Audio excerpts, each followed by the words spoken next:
تو ګوره چې ګیر چا پیره خلکو ځان له کوم بلډینګونه جوړ کړي دي، نو غریب سړی ځان له بنګلې نه جوړوي. خدای کور ته زمونږ د خلکو رونو پیسې نه لکېږي، بیا د هغې دپاره جومات په جومات او کوڅه په کوڅه او بازار په بازار خلک لګي، یو څوک سوزکو کې، یو څوک یوز، یو څوک منډې او سوالونه دي او چندي دي او نعتونه دي او په هغې پیسې راغونډول دي. تاسو ټول د خدای شکریا ادا کړئ چې د دغې غم نه خدای خلاص کړی او مفتو کې د خدای جومات جوړ کړ. ټول وایه الحمدلله. او ښه مزېدار خشته جومات د خدای پاک جوړ کړ. دا د خدای فضل شو په دې ټوله محله او په دې ټوله علاقه. رونو دین د خدای مونږ له خدای پاک ایمان را کړی دی. ټول وایه الحمدلله. دا هم د خدای کرم او د خدای فضل. یعنی په دنیا کې داسې خلک شته زمونږ نه قابل خلک، زمونږ نه د دنیا په کارونو پوی خلک، زمونږ نه ښکلې خلک، د پیسې او د طاقت خلک، هغه د ایمان نه محروم دی او مونږ غریبانانو له خدای ایمان را کړی دی. دا د خدای پاک کرم او د خدای فضل دی. قرآن حکیم کې الله فرمائی قل لا تمنوا علی اسلامکم بل اللہ یمن علیکم ان ہداکم للایمان. اے پیغمبر ته د خپلو صحابو ته ووایه، ګوره صحابه څومره د خدای پاک خوښ مخلوقو او څومره عبادت گزار مخلوق، شپې او ورځ به یو شان عبادت کو. وی دغې ملګرو ته دې ووایه چې لا تمنوا علی اسلامکم، په ما د خپلې مسلمانۍ احسانونه مه راخیژوئ. الله وایي دا مو وایه چې خدای مونځ هم دله وکړو، خدای زکات هم ستاله ورکړه، خدای دا نیکي مې تاله وکړه، دا مې دله وکړه، دا مې دله وکړه، دا مې دله وکړه. الله وایي د احسانونه چې ګورې پام کوئ په ما راونه خیژوئ، په ما به دا پیرزونې او احسانونه نه کوئ. بل الله یمن علیکم ان هداکم للایمان. خدای وی زما احسان قبول کړئ چې د دنیا دا سره او سپین او طاقتمن کافر می پریښودل او ایمان می تاله درک. دا د خدای پاک احسان دی رونو که نه دی؟ هغې له خدای نه ورکوي ایمان او مونږ او تاسو له یې راکوو.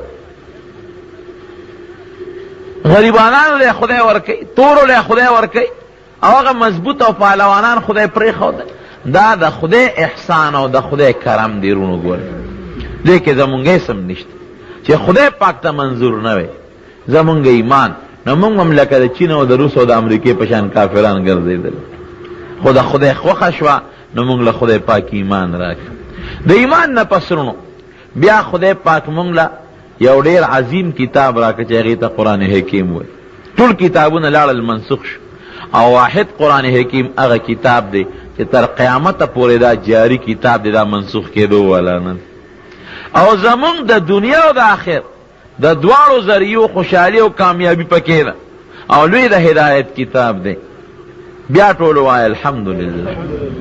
او دریم نمبر عظیم احسان چې خدای په مونږ وکړ چې د هغې مونږ ډو شکریه نشو ادا کولی، هغه دا چې مونږ له خدای یو ډېر ښکلی پیغمبر را نصیب کړي. پیغمبران ډېر تیر شوي دي، 1,40,000 څه کم و بیش، خو د ټولو پیغمبرانو سردار، امام الانبیاء، سید الانبیاء والمرسلین، د ټولو سردار. دا خدای پاک مونږ ته را نصیب کړه. دا مونږ د خدای نه غوښتې وو که خدای خپل احسان کړی دی رونو؟ دا خدای پاک خپل احسان او خپله پیرزونه په مونږ کړې ده. الحمدلله. نورونو که دا جومات جوړېږي او که دغه رنګې مونږ له خدای پاک د نیکۍ توفیق را کوي، دا ټول د خدای پاک فضل او د خدای پاک کرم. مولانا اشرف علي تانوي رحمت الله علیه یو واقع لیکي. یو بوډا سړی په لاره روان، نیک عمله سړی دی خو غریب دی، بې کسه دی او بې سوکه دی. په لاره باندې روان دی، یو ښار ته ورننوت. پخوا په زمانه کې په دې ښارونو کې به دروازې لګېدلې وو چې ماښام به شو نو دروازې به بندې شو. زمونږ د دې پېښور ښار هم دروازې وي، دا کوواټۍ دروازه ده، دا شنغرۍ ده او دا لاورۍ ده. دغه رنګې د هر ښار به خپلې دروازې وي، د شپې به یې دروازې بندې کړې او چې کله سهار به شو نو دروازه به کولو شو. دا بابا دا غریب کاکا روان دی، چې ورغه اوس ورځ ده او د ښار دروازې بندې دي، خلک پلین او په قطار کې ولاړ، څارویم ولاړ دي، اسونه هم ولاړ دي، انسانان هم ولاړ دي، ټولې دروازې بندې دي. نو دې بابا د چا نه تپوس هلکه وایي دا دروازې ولې بندې دي؟ دا خو ورځ د شپه نه ده. وی دا بادشاه اعلان کړی او دروازې بندې کړي، تم دلته په قطار کې ودرېږي چې دروازه کولو شي نو ننوځو به ښار ته. دی ورته وایي بادشاه ولې اعلان کړی؟ وی دا بادشاه نه باز تښتېدلی او بادشاه اعلان وکړه چې څومره د ښار دروازې دي دا ټولې بندې کړه چې دا باز چېته بار ونه ځي. نو چې کله د بادشاه باز پیدا شي د هغې نه پس به دروازې کولاویږي، مونږ خلک به دننه ځو. نو دی بابا لږ ځان له شي او سوړه سویلې وکړه، وی خدایا عجیبه خدایي دی ده او عجیبه نظام دی ده. اوس زړه کې هغه شکوه راله، هغه ګیله راله، خدای عجیبه نظام دی ده، عجیبه بادشاهي دی ده. زه غریب یم فقیر یم، ټوله شپه ستا عبادت کوم او د ورځې ستا روجې نیسم، نو خدای زما دغه حال دی چې جامې مې شلېدلې دي، سپلی مې نشته او جامو ته ټوکلې لګېدلې دي، پرتوک ته پنسو ته ټوټې لګېدلې دي، د روزې درک مې نه لګي، سرتور سرخ یو خوا بل خوا منډې وه. او چې دا بېوقوف بادشاه دی چې باز تم دروازې بندې، نو هغه له د خدای بادشاهي ورکړی. اوس باز چې تښتي نو په دروازه تښتي که په هوا الوځي؟ دروازې بندې که څه پې شل دروازې هم ته باز ته بندې که، د جومات دا ګیټ بند که، دلته یو پرده مو لګوه، او چې باز تښتي خو بره په هوا والوځي، خبره ختمه شوه. باز خو څه ګډه چیلی نه چې په دروازه به ټوپ. وی دا د جهان خر او قمقل بادشاه دی چې دومره خو د عقل کار نه کوي، په دماغو کې خاشڼه پراته دي، دماغ پکې مازغه نشته چې دغه ته باز ته هم دروازه بنده کړې ده. دا قمقل. نو خدای دې قمقل له دې بادشاهي ورکړه. او ما غوندې سړی چې ټوله شپه ورځ ته عبادت کوم، روجې نیسم، سروالې بروالې ګرځم، سپلی مې نشته، جامو ته مې ټوکړې لګېدلې، دا ولې خدای؟ را روان شو، د دریاب په غاړه یو ځای کې ډډه ولګوله او اوده شو، خوب ورغی، ستړی ستومان رخولې پې بیږي. اوس چې کله دې اوده شو، رب العالمین خدای پاک په دې خوب کې ویني. بعضې خلک یې الله سره په خوب کې ملاقاتونه کوي، د خدای د شان سره مناسب. خدای پاک په دې خوب کې ولید. امام احمد ابن حنبل سل کرته خدای په خوب کې لیدل، وی یو کم سل کرته مې ولید. نو وی په سلم کرت مې کې سوچ راغی چې یاره که دې ځل مې خدای په خوب کې ولید یو تپوس به ترې کوم. نو وی په سلم ځل چې مې الله په خوب کې ولید نو ما دې تپوس وکړه چې خدایه هغه عمل راته وښایه چې تا ته پې خلک ډېر زیات نږدې کېږي، داسې شی راته وښایه چې تا ته پې سړی نږدې کېږي. الله ورته وفرمایل وی زما په کتاب په قرآن څوک چې د دې تلاوت زیات کوي ما ته به ډېر نږدې کېږي. نو دې ته بیا تپوس کوي وی بفهم او بغیر فهم، وی خدایه که څوک پې پېږي او که څوک پې نه پېږي. ځکه بعضې سړی د قرآن په معنا پوهېږي تلاوت یې کوي او بعضې پې نه پېږي تلاوت یې کوي. نو وی که څوک پې پېږي او که نه پېږي، وی او بفهم او بغیر فهم، که په مطلب یې پېږي او که نه پېږي تلاوت کوه ما ته او پې ډېر زیات را نږدې کېږي. سل کله ته خدای په خوب کې لیدل. داسې نورو بزرګانو. نو دا بوډا بابا موده شو د دریاب په غاړه، خولې پې بیږي، شلېدلې جامې دي، بینتې دي، الله ورسره خوب کې ملاقات وکړه. خدای ورته وی ولې بنده ولې پریشانه خپې؟ وی خدای ستا دی خدای ته حیران یم. وی زما خدای کې څه چل دی؟ وی په دې حیران یم چې هغه د جهان بې وقوف بادشاه دی چې باز تم دروازې بندوي، هغه له دې لویه بادشاهي ورکړې ده او خلک ورته سلوټونه کوي، خلک یې ټول تابعدار دی. او چې زه ستا تابعدار یم او د شپې د ته تهجدونه کوم او د ورځې د له روجې نیسم، نو خدای شلېدلو جامو کې ګرځو، د پیزار او د سپلو د رقم نه لګي، د کور او د کوټې د رقم نه لګي، د ډوډۍ د رقم نه لګي. الله ذوالجلال ورته په دې خوب کې وی بنده دا خو ډېر اسانه خبره، ډېر اسانه خبره، د خدای پاک دا قانون دی او دی فیصله ده چې یو کار ته کن اوی که نه کن، نو فوراً به هغه نظام اقسې کېږي چې خدای څنګه غواړي. دا ټوله دنیا ده. یو ساعت وی خدای پاک دا دنیا هلاکول غواړي، کون لفظ اوی چې تباشه، یو ساعت سره به قیامت راشي، ارسه به تبا و برباد شي. خدای دومره لوی طاقت او د قدرت مالک دی. الله ورته وی چې دا خو آسانه خبره، په سکندونو کې دا کار کېږي.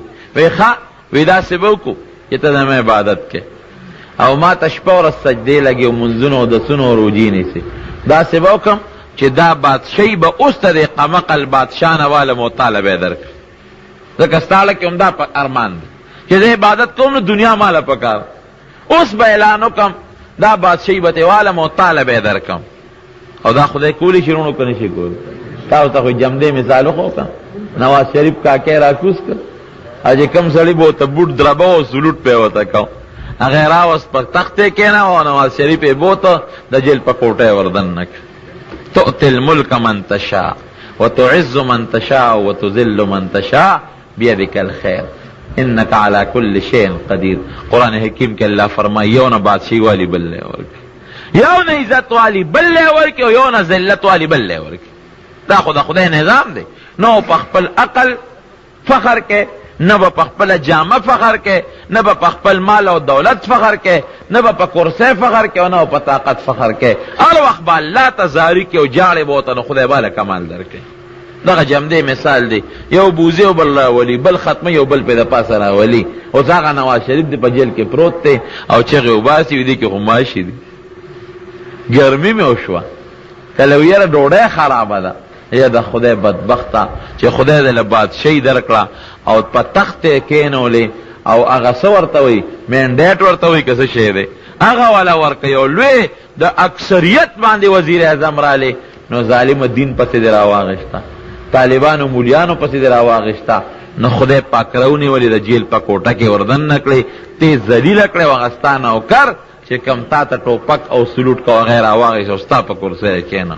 دا د خدای فیصله ده، خدای پاک دا زمونږ یقین دی چې دا کار کولی شي. نو الله ورته وایي چې دا خو ډېره اسانه خبره ده. اوس به دنه دا بادشاهي راوالم، یو سیکنډ فیصله ده، دا به د تاله درکړم، او تاله چې کوم نعمت او احسان ما درکړی دی، او ته زما کوم خوښ بندی، او د شپې د سره لا په خوبونو کې ملاقات هم کوم، دا نعمت به والم هغله به یې ورکړم، دا ستا فقیري به هغله ورکړم، دا روجې به بیا هغه نیسي، دا عبادتونه به هغه کوي، د شپې تهجد به ما ته هغه کوي، او دا د شپې په دې خوبونو کې ملاقات به هم بیا هغه سره کوم، ملنګ به یې کم او دا ملاقاتونه به ورسره کوم، او د هغه نعمت چې کوم بادشاهي دی نو ابه تاله درکم. څنګه دې خوښه ده؟ وایي خدای پاکه زما توبه ده چې په دې خبره بیا خلو نه خوځی. ګوره دغه بادشاهي مې نه ده پکار، دغه مې نه ده پکار، خو د نیمې شپې بادشاهي مې پکار. عبدالقادر جیلانی رحمت الله علیه ډېر لوی بزرګ تیر شوی دی، ولی الله زمانې تیر شوی دی، او لنګر به چلاو، داسې لنګر به چلېده چې شپه ورځ به د هغه په لنګر باندې په زرګونو خلک ناستو، په سوونو هم نه په زرګونو. د نیمروز بادشاه د هغه مرید شو، د نیمروز بادشاه دی مرید شو. د نیمروز بادشاه چې راغی عبدالقادر جیلانی رحمت الله ته کېناسته، یو خوا بل خوا یو کتل تپوس یې وکړه دا دومره ډوډۍ چې دا خلک خوري، سهار هم لنګر چلېږي او ماښام هم چلېږي، دا د کمې؟ بس خدای راولي، وایي څه دوکانونه مارکیټ څه جایداد څه هیڅ هم نشته، هیڅ هم نشته، الله دې خوا راولي او دې خوا خرج کېږي.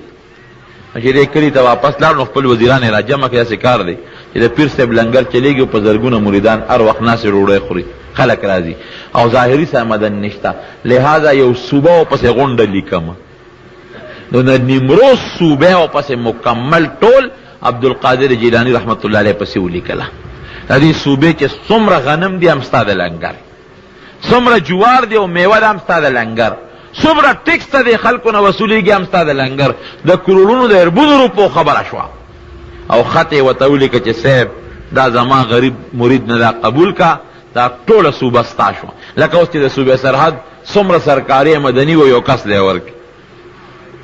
خط والا ورورسېد چې عبدالقادر جیلانی رحمت الله علیه خط ته داسې وکتل، نو هغه مرید ته یو پن راوړه چې د پاسه ورته یو ټکي ولیکه، نو د خط ته پاسه یې ورته یو ټکي ولید، یو دوه شعر یې ورته ولیکل. یو شعر یې دا وی چون چتر سنجری رخ بختم سیاه بود، در دل اگر هوس بود، در دل اگر هوس بود ملک سنجری. وی اے دا سنجر بادشاہ، پخوا دی بادشاہانو به یو تاج پر سر تړلو، وی ستا په سر چې دا کم تاج لګېدلی دی، دی تاج کې چې دا کمه توره پټه ده، وی که زما پړه کې ته خو لا د نیمروز صوبه یادی، د ټول سنجر د حکومت او د بادشاہ دومره لالچم زما پړه کې راځي، نو زما دا تقدیر او دا بخت د خدای داسې تور کی لکه ستا په دې تاج کې چې دا کمه توره پټه ده. چون چتر سنجری رخ بختم سیاه بود، گر دل بود گر دل بود هوس گر دل بود هوس ملک سنجری. که زما په زړه کې د سنجر د ټولې بادشاہ معمولی غوندم سوچ راځي، نو زما دا بخت داسې تور شي لکه ستا د تاج کې چې دا توره پټه ده. او بیا ورته څه وایي؟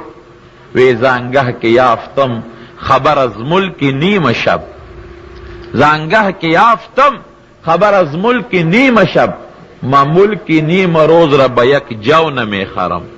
وی ما چې کله د نیم شپې بادشاہی ما ته ملو شوې ده، نیم شپه کې چې پاسم او خدای ته سجده ولګوم، الله ته رو جاړم، دغه بادشاہی او نعمت چې ماله خدای را کړی دی، نو د هغې نعمت په مقابله کې د ټول نیمروز صوبې بادشاہی د یوې اوربشې په قیمت بام وانه. که څوک وایي چې اوربشه راکړه او دا در کوم، یو اوربشه به هم پرې ورنه کړم. د نیمې شپې بادشاہي څه شی دی؟ خدای ته فریاد کول او زاری کول او خدای ته ژړا کول. نه الله ورته وایي ستا ده بادشاہي به راوالم، دغې بادشاه له به ورکړم، او دا هغه بادشاه هغه بادشاہي به والم تا له به درکړم. وایي خدای زما توبه له بیا به نه کوم، دا چلونه کې ګور. نورونو دا حقیقت دی. دنیا ښه ده او که ایمان ښه دی؟ جواب راله راکړئ. ایمان ښه ده.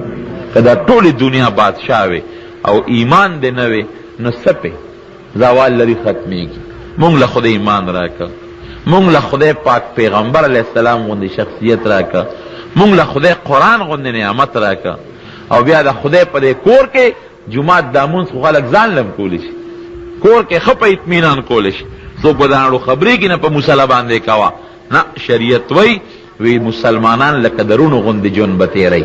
جومات ته روځه، په یو صف کې یو بل سره ودرېږه، یو بل سره نږدې ودرېږه. حدیث کې راځي چې دا اوږې دي یو بل سره جنګېدلي وي، چې ستا هغه محبت ته یو بل سره پیدا وي. که یو ملګری جمع کینی هلکه پلان کې څه شو، ناجوړه دی، ورېږه یار تپوس خو به وکړو، پلان کې ولې راونوته، یاره مړ دی، ورېږه جنازه خو به وکړو. نو دا جومات د ټولو مسلمانانو د اتفاق یو مرکز دی. او قرآن حکیم کې الله ذوالجلال فرمایي چې کم سړی جومات جوړوي د خدای د رضا دپاره، دا پکې شرط دی.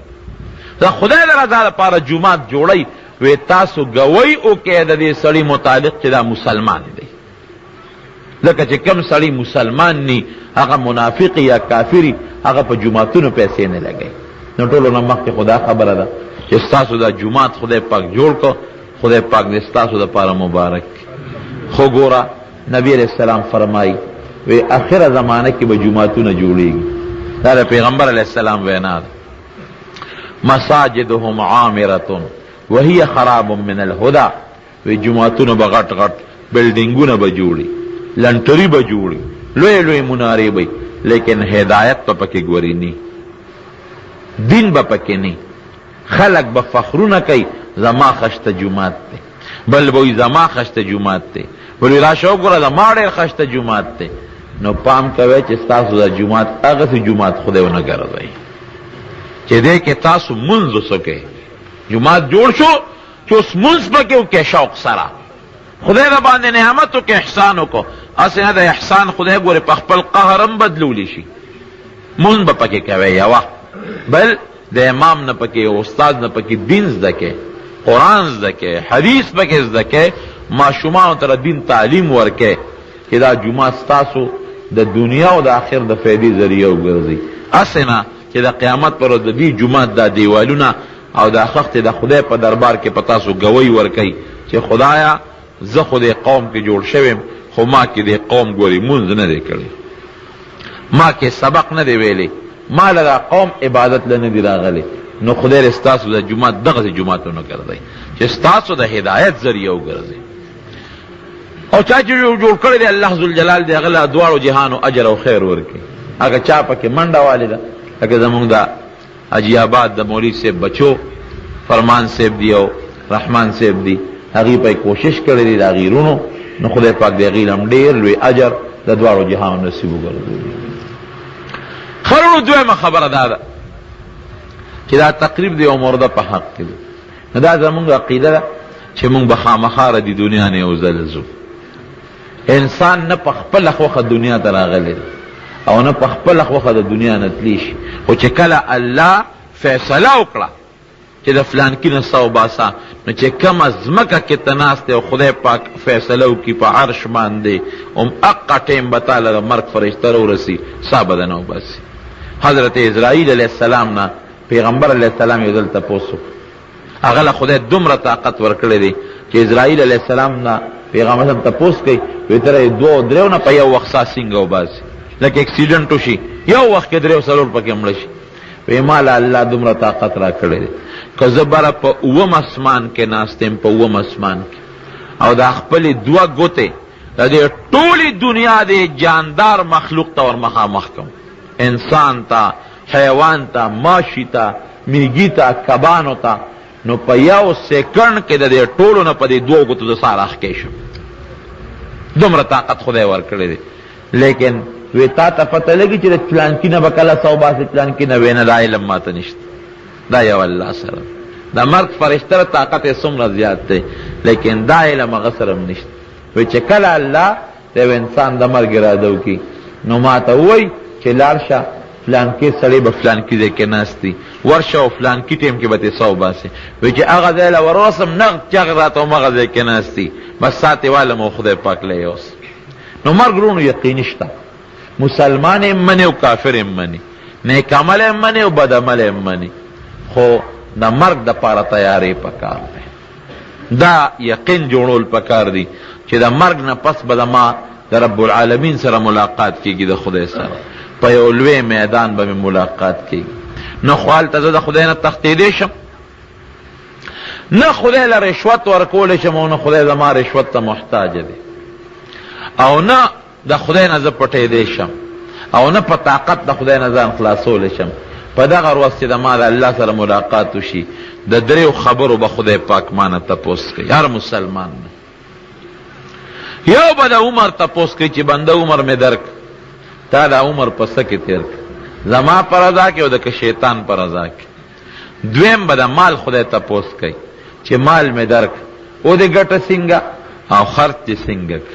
او دریم به د علم او د پوهې خبره کوي چې ما پوهې او علم درکه، تا د هغې مطابق څنګه عمل وکړو. لکه دا علمدار چا شته چې مونځ فرض دی، آیا مونځ دې وکړو که دې ونه کړو. دا علمدار چا شته چې زکات فرض دی، آیا زکات دې ورکړه او که دې ورنه کړو. دا درې خبرې به هر انسان نه خدای پاک د قیامت پر ورځ په لومبي ځل باندې به دا درې خبرې خدای تپوس کوي. نو که چا دې دریو خبرو ته ځان تیار که خدا کامیاب دی، او که چا ځان دې ته تیار نه که دا نقصانی دی، دا ناکام دی.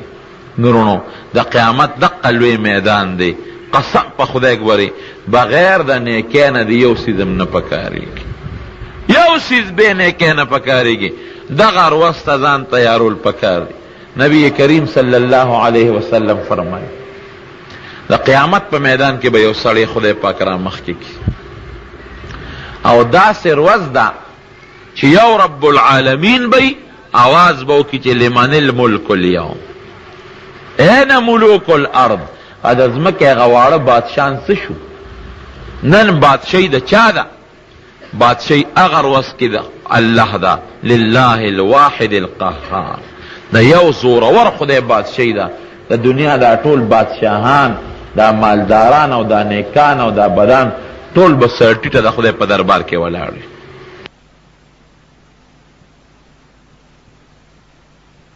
هغه خلک عبادت کوي. انت قلت للناس اتخذوني و امی الہین، عیسی تا نه تپوس کو، تا دې خلکو ته ویلي دي چې زما د مور عبادت وکړې؟ دا تا ویلي دي ورته؟ وایي چې کله د عیسی علیه السلام نه دا تپوس وشي نو عیسی علیه السلام باندې به دومره یره راشي چې د هر ویښته نه به یې د خولې په ځای وینه راوځي. اخر د الله تپوس دی او وایي به چې ما قلت لهم الا ما امرتني به. خدایا ما چې څه ویلي دي هغه تا ته پته ده، ما خو دا نه دي ویلي، ما خو د یو خدای عبادت وکړي.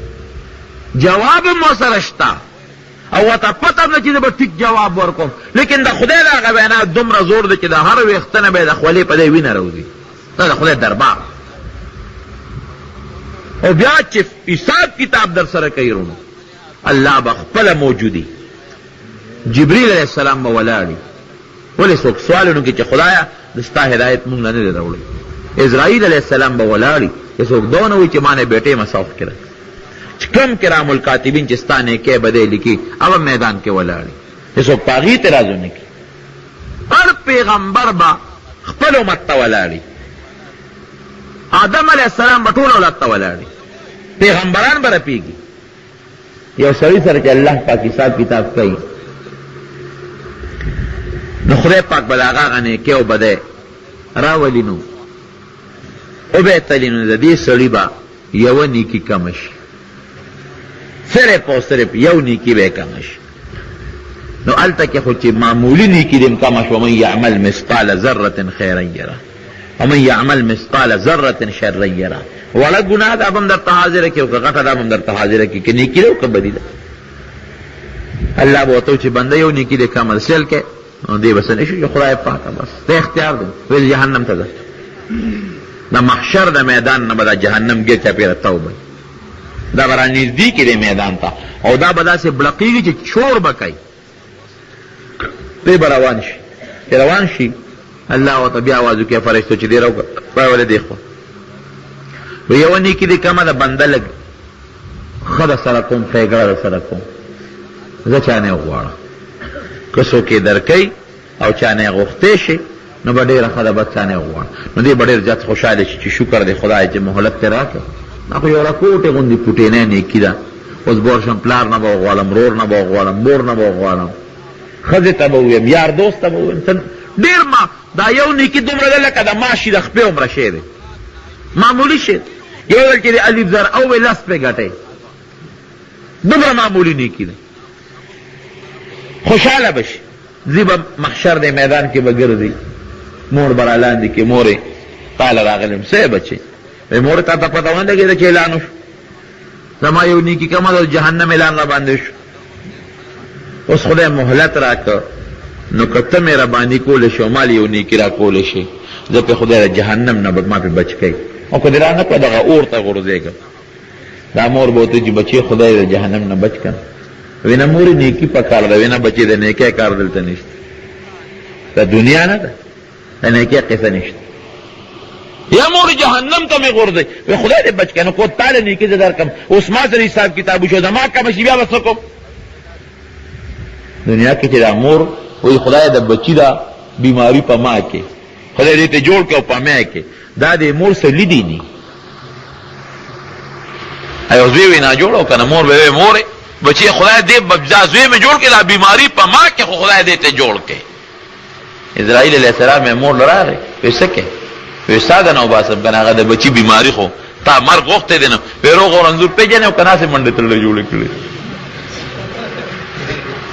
داسې چغې وي سیلي دي او چې کله سووي نه کنه نو بیا بچی غورځوي ځان بچ کوي. هر سړی د مرګ وخت کې ځان بچ کوي بیا بل کندې ته غورځوي خو چې زه بچ شم. نو مور به ورته ووایي چې بچې تارې خدای بچ کړي نیکي نه درکوم. دی به ورته هغه د دنیا قصې چې ته زما هغه مور وې او تا ما سره ښېګړی و زما مور ما سره بس بچې وي دنیا سره پاتې ده نیکو سودا پکې نشته.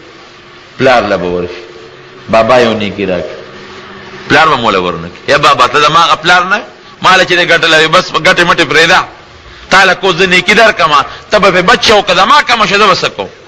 ښځې له به لاړ شي یار دوست لا بچو له به لاړ شي دا بچي چې دا ته ولا ارام یې اوس ګټې ځان دې ولا آخرت برباد کو بچو له ګټې اب یې موله ورنه کړي. ټول قوم او رشته دارانو باندې به وګرځي اخر کې به غریب داسې سر ټیټه روان شي چې روان شي یو سړی به ولاړی میدان کې، سړی ولاړ دی، دته به آواز وکړي لکه سړی ولې خپه دی، نیغ نیغ به ورته وګوري، ته ولې ما پېژنې؟ وی نه. وی په ما یې د آواز ولې وکړ؟ وی نه که څه ما ته جتې او ضرورت دی، دی به غلی غوندې روان شي، مړه وي منه مې مور پکار نه شوه، پلار پکار نه شو، رونه تربوران ښځه یار دوست هغې نه م یو نیکي وغوښته پکار نه شوه، ته به مې څه پکار راشي؟ دا سړی به ورته وایي وی ګوره هېڅوک به دې نه پکار شوی، خو که په ما دې کار کېږي نو ګوره زه دې پکارېږم. دی به ورته بیا ورنږدې شي، وی ته ما پېژنې؟ وی نه. وی زه دې هم نه پېژنم. نو وی ته ستا بسې؟ وی ګوره بس هېڅوک دې پکار نه شو، خو که په ما دې کار کېږي پکارېږم دې. وایه شابه. دی وی راشه ورته ووایه یاره یو نیکي مې کمه ده، خدای پاک راله مهلت راکړه، وګرځېدم خو چا م را نه کړه.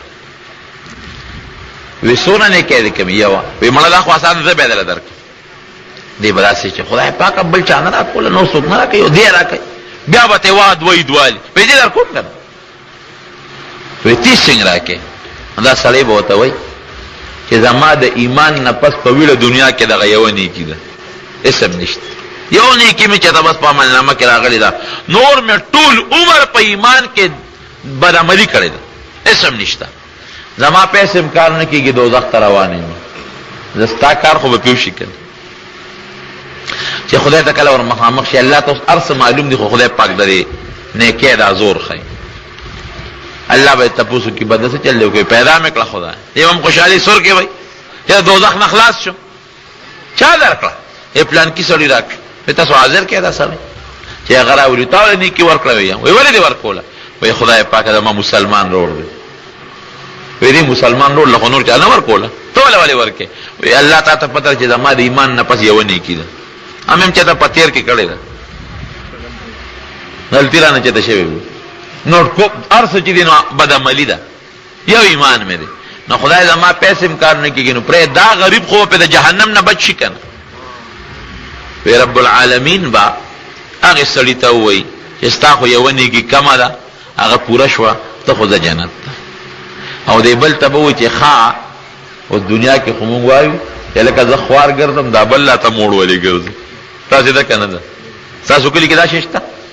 زمونږ کلي کې خو دا لوبه شته چې دا یو لږ موړ هلکه ښه دی سپینه جامه کې ګرځي، دی پکې لږ موړ ګرځي، او دی لږ یو پوټې د کورکي خاوند دی، او دی داسې ګرځم، یو بل تسکیمونه جوړو.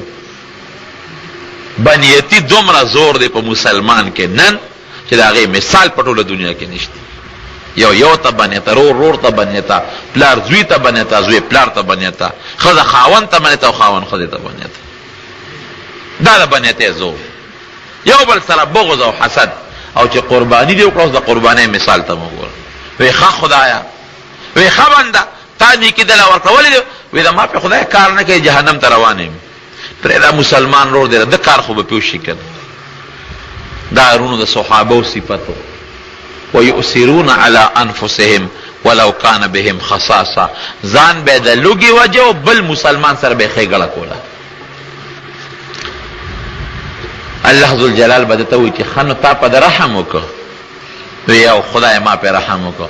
نو حدیث کې راځي نبی علیہ السلام فرمایي الرحماء یرحمهم الرحمن، کم خلق چې په بل مسلمان رحم کوي، رحمان خدای به په هغې رحم کوي. ارحموا من فی الارض یرحمکم من فی السماء، اے مسلمانانو د ځمکې په مخلوق تاسو رحم وکئ، اسمان والا خدای به تاسو باندې رحم وکړي. وی خطا په د رحم وکوي، او نوستانه زما رحم زیات دی، زه د دې ټولو ګناهونو سره دا راته ټول بخم او نیغ په نیغ و جنت ته ځه. دا خدای کمال کرم شو، دا خدای ایثار او قرباني چې دی په دنیا کې موکړه، مسلمان سره د ښېګړه وکړه، دنیا دې م ښه شو، آخرت دې م ښه شو. او که دنیا کې دې م بغض حسد وکړو، د قیامت میدان کې یو سړی به روان چې روان دی، د جهنم اعلان پیو شو، د نبی علیہ السلام د امت سړی دی، د دوزخ اعلان پیو شو، جهنم ته بول چې روان شي. آدم علیہ السلام به د عرش د سوري لاندې ولاړی، او د کجورې د پاڼې په شان شنې جامې به چولي. هغه به پیغمبر علیہ السلام ته آواز وکړي، نبی علیہ السلام ته د قیامت پر ورځ باندې په احمد آواز کېږي، یا احمد. پیغمبر علیہ السلام ورشي سوی، وستا یو امتی روان کړی جهنم ته که څه ښېګړه ورسره کولی شي. پیغمبر علیه السلام چې تپوس وکړي فرشتو دا څوک دی؟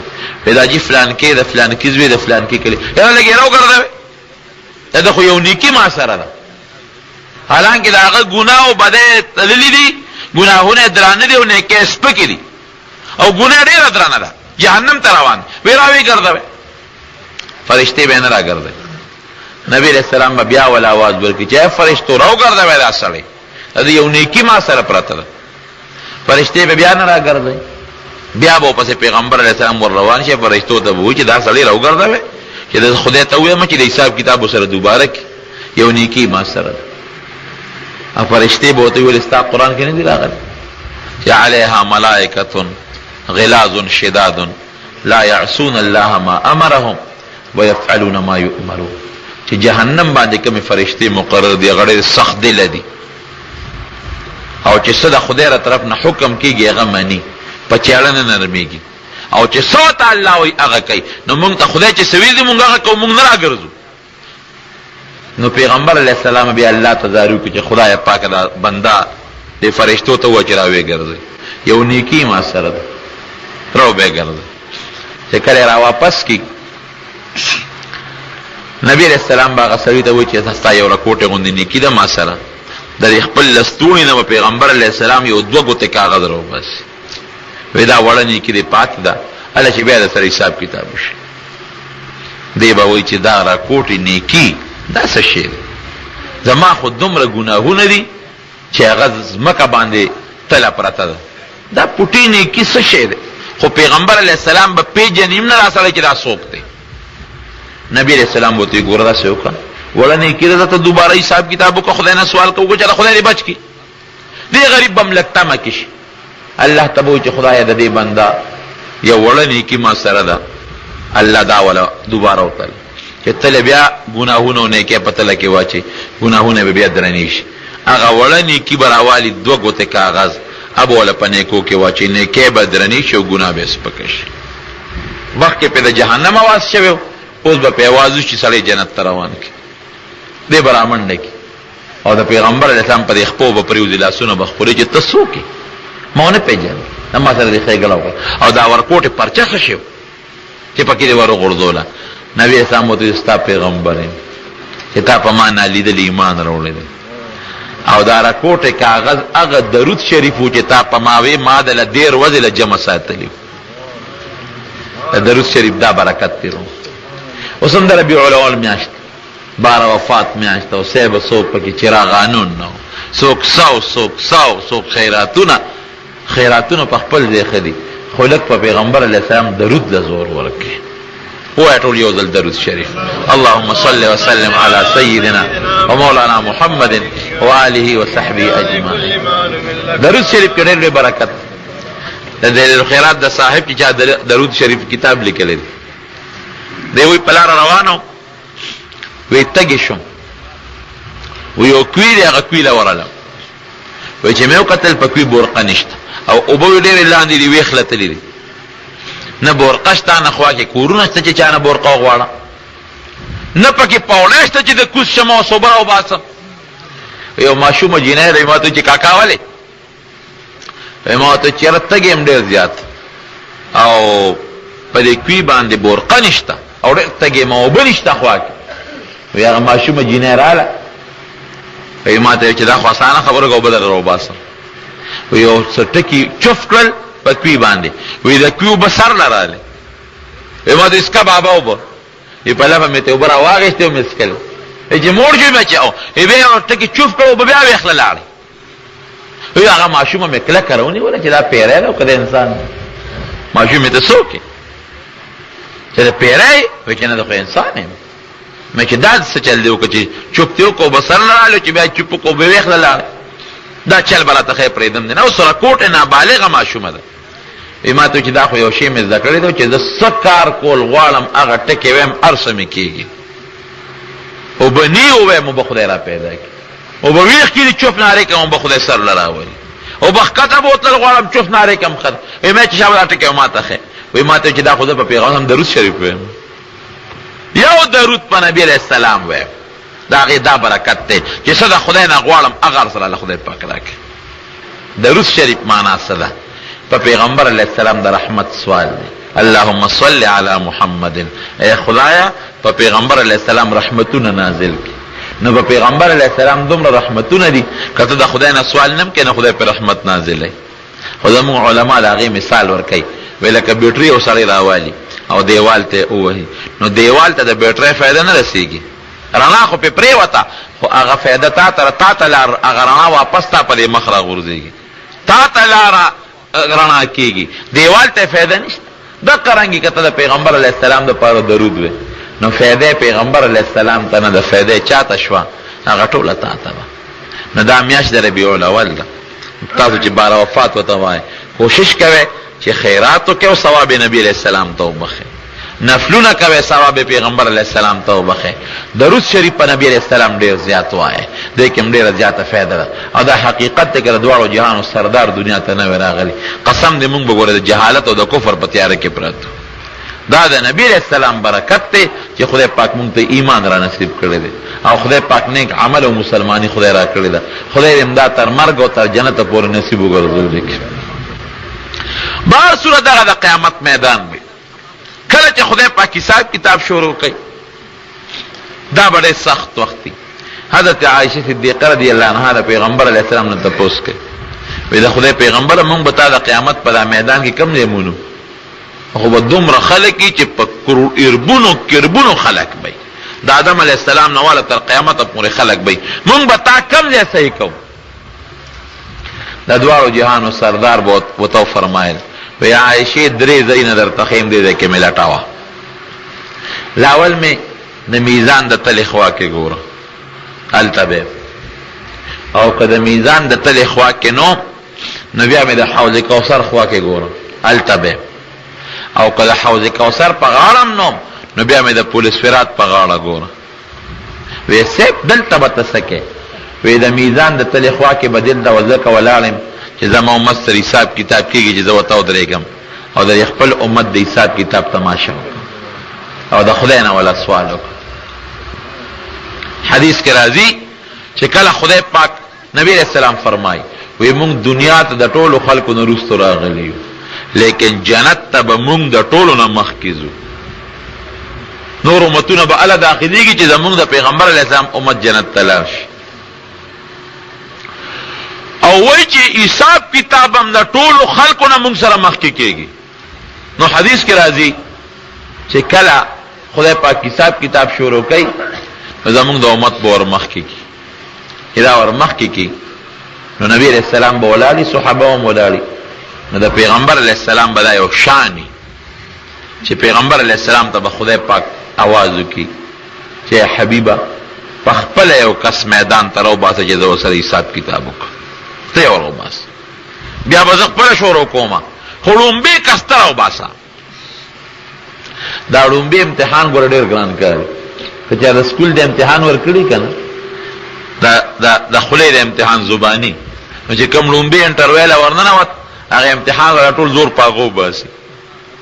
ړومبي 15 شپږ ګرانې وروسته بیا هغوی هم ستړي شي نو بیا ورسره ګزاره کوي. دا ړومبۍ قصه ګرانې.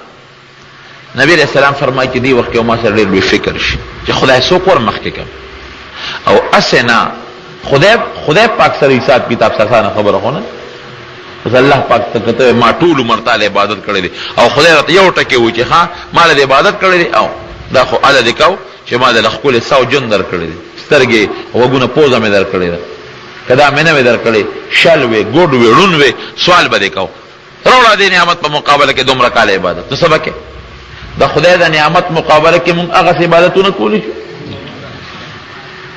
نبی علیہ السلام په خپل فرمایي، خپل نبی علیہ السلام فرمایي ویلن ینجو احدا عمله، وی اسو خپل عمل نشي بچ کولی. صحابه ته ولا انت یا رسول الله، وی تا خو چې اسو نشي بچ کېدی په عمل، نو تم نشي بچ کېدی، وی زم په خپل عمل نشم بچ کېدی. ور نبی علیہ السلام فرمایي الا ان يتغمدني الله منه برحمته، وی که خدای خپل رحمت به ما راوړه جدا خبره. دا د پیغمبر علیہ السلام شان دی، خپل هغه عاجزي کوي بهر صورتونو.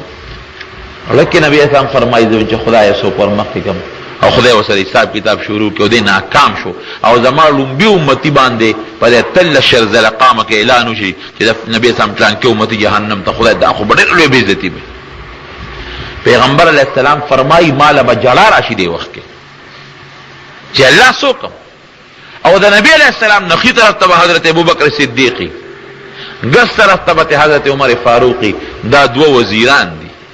حدیث کې راځي نبی علیہ السلام فرمایي وی دا قیامت پر ورځ باندې چې دا قبر نه پاسو نوی ابوبکر او عمر به مې ګس او خي طرف ته یو شان د قبر نه هکذا نبعث یوم القیامه. مشکات شریف کې حدیث دی یو دی به وي پاسو. دا دواړه وزیران بر سره ولاړ نبی علیہ السلام ته بیا خدای پاک आवाज وکړي چې یو کس راو بس کنه شابه حساب کتاب شروع. اوس د دنیا خلق پیغمبران هم په تماشه دي فرشتې هم په تماشه دي. نبی کریم صلی الله علیه وسلم فرمایي چې زه یو خوا ګورم بل خوا ګورم نو خدای څوک ورو باسم. نو حضرت ابوبکر صدیق په مټه راونیسي ابوبکر صدیق په مټه راونیسي او ورمخکې کوي چې ورمخکې شه چې تا سره حساب کتاب شروع شي او ابوبکر صدیق رضی الله عنه به لاس راکاږي اذا خدای پیغمبر مامور مخکې کاوه زه د خدای د حساب کتاب طاقت نشم لرلی. حالانکه ابوبکر صدیق څومره لوی مقام دی د دعا او جهانو سردار فرمایي وی دنیا کې چې کوم خلکو ما سره احسان کړی دی وی د هغې بدله ولا ما په دنیا کې خلاصه کړی ده که چا سره ښېګړه کړې ده وی یو د ابوبکر احسان په ما د پاسه پروت دی د هغې احسان بدل خدای د قیامت پر ورځ خلاصوي د هغه بدل زه نشم خلاصوي الله به ور خلاصوي. دومره د لوی مقام خاوند دی په امت کې د پیغمبر علیه السلام نه لاندې لویه مرتبه د حضرت ابوبکر صدیق رضی الله عنه د مټه به راکاږي دی به لاس راکاږي جاړي چې خدای پاکه یا د خدای پیغمبر بل څوک و دا عمر ور مخکې کا علي صاحب ور مخکې کا عثمان دا نور صحابه ور مخکې خدای ته ما ور مخکې کا وګوره که زه ناکام شم زما عمل کم دی خدای سره به څوک حساب کتاب کوي. اوس پیغمبر علیه السلام بم جاړي صحابه بم جاړي ابه راکاږي دی به لاس چې ما مور مخکې بل څوک ور مخکې کا په دې جګړه به کې د خدای را طرف نه به اعلان وشي چې د خدای ای حبیبه تا زه نه دروغجن کوم دنیا کې مرشتونه او دلته مرشتونه د دې ابوبکر متعلق تا دنیا کې اعلان کړی دی چې ابوبکر فی الجنه. دا پیغمبر علیه السلام د لسو صحابو نومونه اغشته دي ادم نوم تا په دنیا کې اغشته دی چې ابوبکر به جنت کې نو چې تا اوې چې دی جنت کې دی زه دوزخ ته لېږم زه بغیر حساب او کتابه د جنت ته روان شي اعلان به وکړي بې حسابه بې کتابه به روان شي بې حسابه بې کتابه.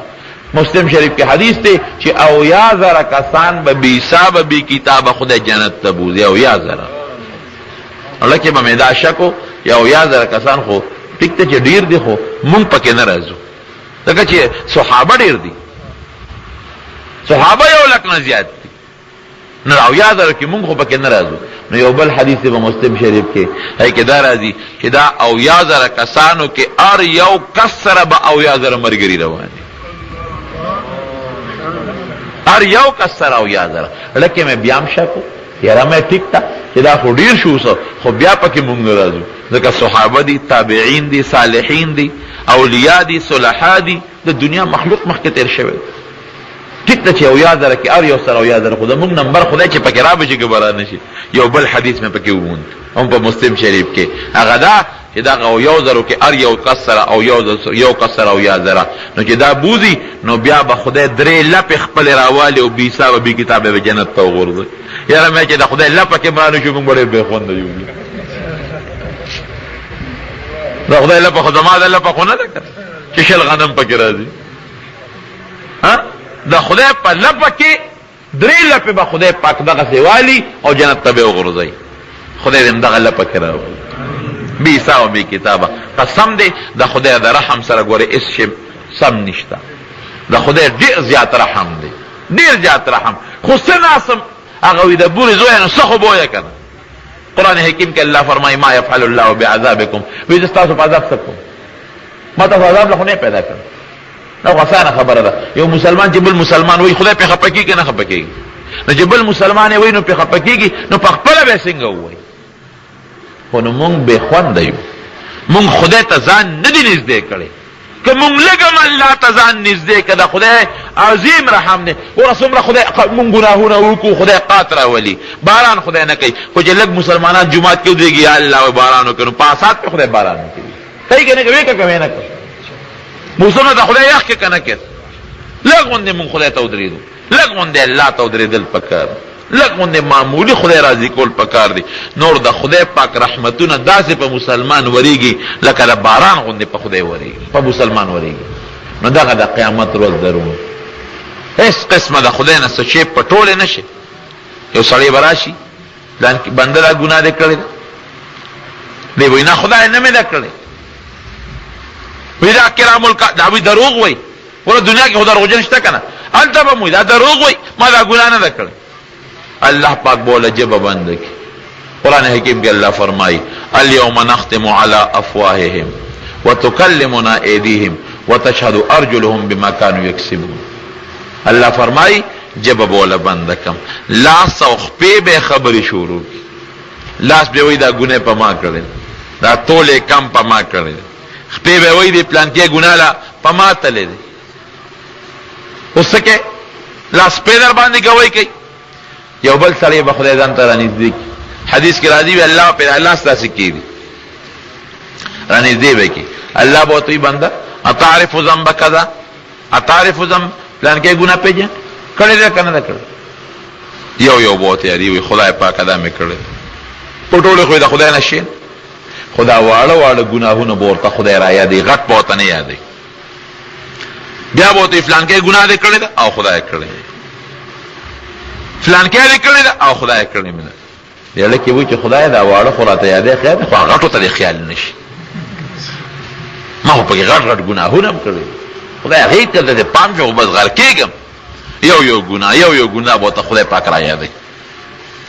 الله به ورته اخره کې وایي چې بنده تا په سچه بیا وروسته توبه ایستې ده ماته د ګناهونو. نو دا ګناهونه چې څومره مې درته یاد کړل دا ټول مې درله په نیکو بدل کړل. اولئک یبدل الله سیئاتهم حسنات. دی به دی هلک یو ډاډه شي که نه وی خدایه او دی وی چې اسې ګناه په نیکۍ بدلېږي، راشه غټم پکې اوس وچه هم بدل شي که نه. وی خدای بعضې ګناهونه خو ما کړي دي خو تا خو هغه راته را یاد نه کړی. خو مخکې خو وی خدای هغې ته دې فکر نه شي. اوس چې ورته پته ولګېده چې روپۍ په 5 بدلېږي، پلس بدلېږي، اوس ورته خپله وایي. انسان خو حیرسناک دی که نه. خدای پاک هغه څه ډېر بعضې ګناهونه خو ما کړي تا خو راته را یاد نه کړل. ګوره د خدای کرم او رحم ته وګوره.